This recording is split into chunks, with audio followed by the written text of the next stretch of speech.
viñas desta noite mesta se debullas e espigas coas uñas longas de gata e na boca só apañas as espiñas e a mala erva que me mata. A miña tataravó estaría contenta.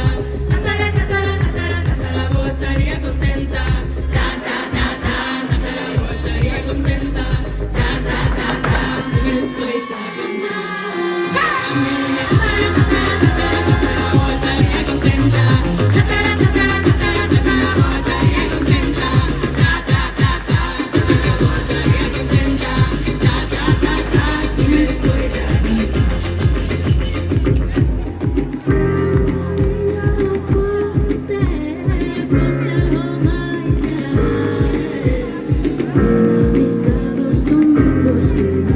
Sempre fora pra repicar.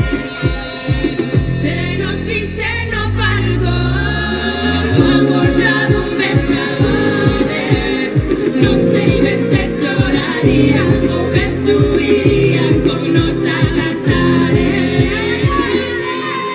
A miña tataravó estaría contenta. Tataravó estaría contenta. Tataravó estaría contenta.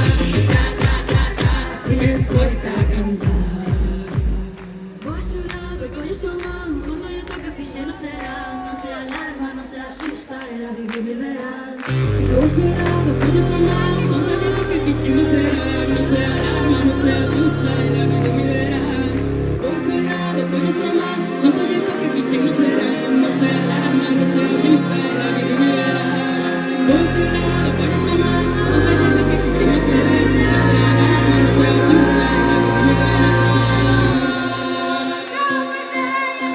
A miña tataravó estaría contenta.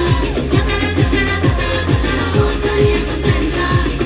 Tataravó estaría contenta. Se me escoita cantar.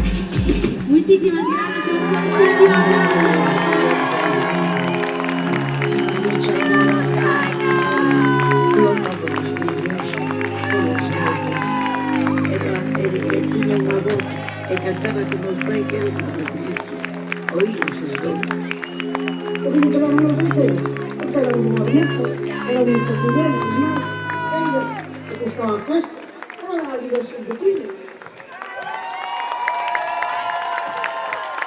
Enormísimo.